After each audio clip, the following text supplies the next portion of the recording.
வணக்கம் மக்களே. இன்னைக்கு வீடியோ என்னன்னு பார்த்தீங்கன்னா, இன்னைக்கு ஒரு பாட்டு பாடலான்னு இருக்கேன். என்ன பாட்டுனா, எவ்வளையோ நினச்சி எதுக்காகவோ பாடுறாங்கோ, நான் எக்ஸை நினச்சி நான் பாடக்கூடாதா?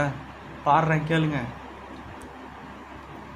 மஞ்சள் மஞ்சள் கொஞ்சம் பொன்னான மலரே, ஊஞ்சல் ஊஞ்சல் தன்னில் தானாடும் நிலவே, மின்னல் மின்னல் கோடி போலாடும் அழகே, கண்ணால் கண்ணால் மொழி நீ பாடு குயிலே, கட்டுக்குள்ள நிற்காத திரிந்த காலையை கட்டிவிட்டு கண் சிரிக்கும் சுந்தரியே, அக்கரையும் இக்கரையும் கடந்த வெள்ளத்தை கட்டி அணை கட்டி வைத்த பைங்கிளி, எண்ணில் நீயடி உன்னில் நானடி, எண்ணில் நீயடி உன்னில் நானடி, ஓ பைங்கிளி, நீதமும் என்னை தொட்டு அள்ளிக்கொண்ட மங்கை பேரும் என்னடி, எனக்கு சொல்லடி விஷயம் என்னடி, நெஞ்சை தொட்டு பின்னிக்கொண்ட நங்கை ஊரும் என்னடி, எனக்கு சொல்லடி விஷயம் என்னடி.